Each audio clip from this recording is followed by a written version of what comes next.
Our first speaker today is Tim Stigers. Tim has been a Voyager since the fall of 2015 and currently holds a level of Competent Communicator Bronze. Today, he'll be giving his 27th speech in front of the club. He knows this number as he saves them on his laptop in chronological order. Boy, that's a really good idea. I wish I'd started doing that.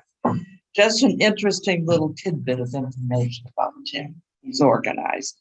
Tim's speech today is entitled Friendship Hall, What a Room Can Offer Others. He's giving this speech as Friendship Hall, where we're meeting this very morning.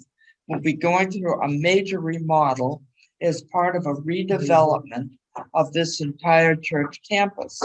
The remodel and redevelopment are scheduled to begin the first week of January.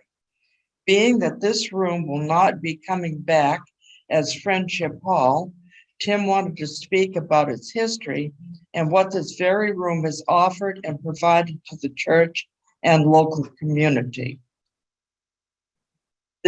Tim will be speaking for 8 to 10 minutes. Ladies and gentlemen, Toastmasters and Daniel, please help me welcome Tim Stigers, Friendship Hall, What a Room Can Offer Others. Good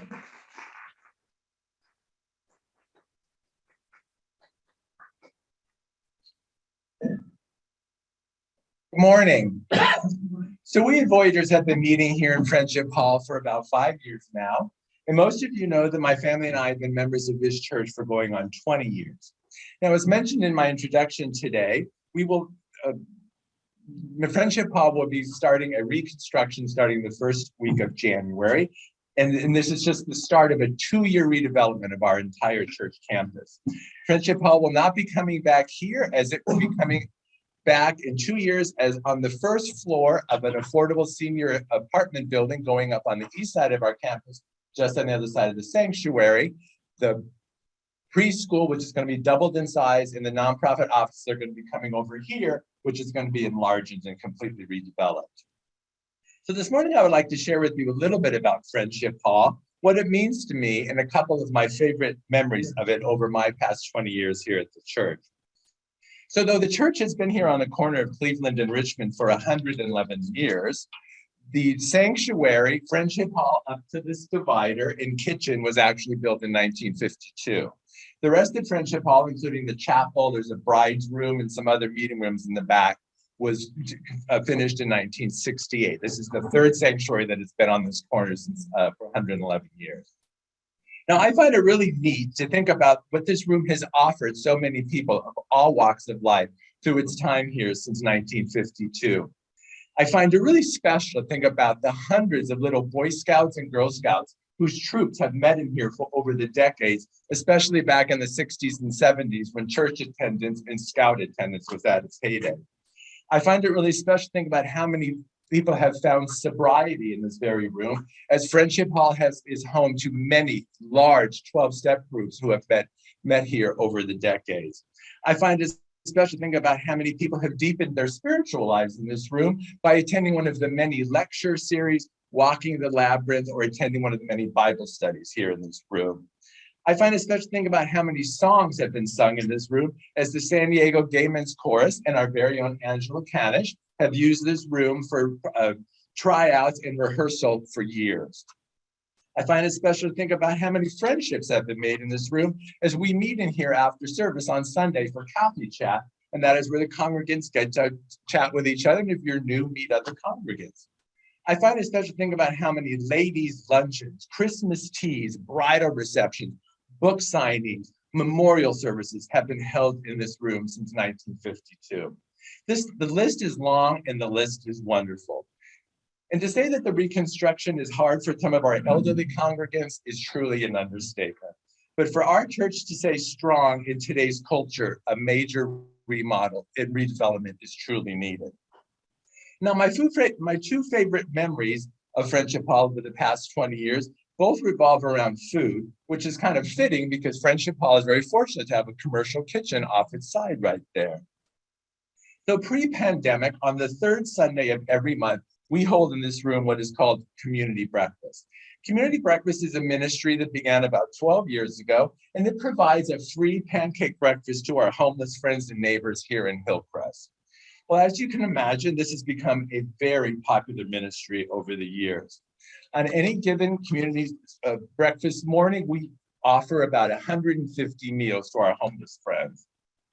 We have no problem staffing the breakfast, as there is an abundance of people here in our congregation who are more than willing to get up early on a Sunday morning to make sure that breakfast happens. And for all ages, from the youth group all the way to people in their 80s, are serving on that morning. Well, one Sunday a few years ago, I don't even remember why, we decided to make it a fancy event. We decided to not use the paper and plastic, but to use the church china, the church coffee, the church silverware. We decided to dress the tables with centerpieces, use tablecloths.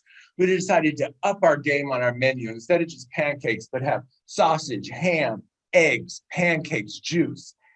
And we decided to have music, and we found a 3-piece band who would donate their services for that Sunday. It was a beautiful spring morning. We had all the doors open to the patio. There was a wonderful breeze. And we made it a point to not rush the diners that morning, because this was their time to give them a few hours of peace out of their rough lives out on the streets.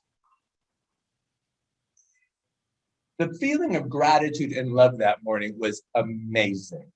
At the end of the breakfast, when a lot of the diners were leaving, they stopped with tears in their eyes to tell us that it was one of the most beautiful mornings they had had in years, if not their entire lives. It was truly a special event. My next favorite memory, Friendship Hall, took place about 5 years ago on a Christmas Eve. You see, after Christmas Eve service, we come in here for a reception. The room is beautifully decorated, the lighting's low. There's a huge banquet table that's set, filled with desserts and hors d'oeuvres and food. There are tables all around for congregants to sit and enjoy each other's company. Well, that year, our church decided to support Sunburst House, which is a home in the Golden Hill area for homeless LGBT youth. We made it a point, we cooked a wonderful meal in this kitchen, we brought it to Sunburst House, and we made it a point so that everybody who woke up at Sunburst House that morning, that Christmas morning, would have a present to open. Well, that evening, I was sitting at a table over near the window, and I saw a transgender woman working her way through the buffet table, filling her plate.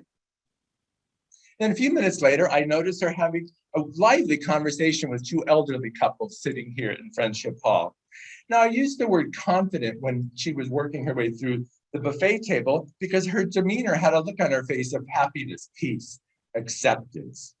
You see, there was no judgment whatsoever in this room that evening, as our church lives in the fact that we keep our doors open to all, to everyone. And when we say everyone, we mean everyone. When I saw this comfortable conversation going on with this young woman and the elderly couples, this feeling of pride came over me. I paused and did some self-reflection and thought to myself, how beautiful it is to have this safe, accepting space for this young woman to enjoy Christmas Eve. And let's break that down. Christmas Eve, the night before Jesus' birth. And if anyone preached radical inclusivity, it was Jesus. I even thought about how sad it was that many other religious organizations that evening were not as open and affirming. And if any day that, in my opinion, the church should be open and affirming, it's Christmas Eve. When leaving that evening, I stopped to wish the senior minister a Merry Christmas, he and his family, and to tell him that I had never been so proud to be a member of this congregation as that evening on Christmas Eve. Again, a truly welcoming and opening congregation. Now, I could go on and on for hours about what this room has offered the community of Hillcrest and San Diego. People meet here from all over the county for various reasons. Now, it is said that change is good, though not always easy, and we are experiencing that vicissitude to the fullest here at University Christian Church as construction begins in January. Our vision, though, is that after the redevelopment is complete, our church will be financially in a place to continue to serve the community for years to come. Not to mention affordable senior housing, which is much needed for the community. Now, almost every square inch of this campus is being touched by this redevelopment, except for the sanctuary, which is just getting a bit of a facelift and well-needed air conditioning. And I find that fitting in a way. It is the sanctuary where we meet to meditate, pray, and become inspired on how to use the rest of our campus to bring goodness to a world that truly needs it. So in closing, I can once again say that change is not always easy, but most often than not needed. We here at Voyagers will be meeting in a portion of the sanctuary in about 2 years, and for the next 2 years, and I'll give you a tour after the meeting today. And we are fortunate because most of the groups, and there are many who use this campus, were asked to find other venues during the redevelopment, but we have kind of been in here.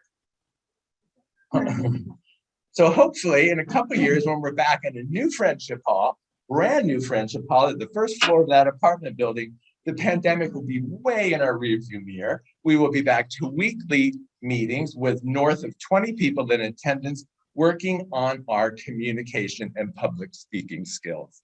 May it be so. Madam Toastmaster.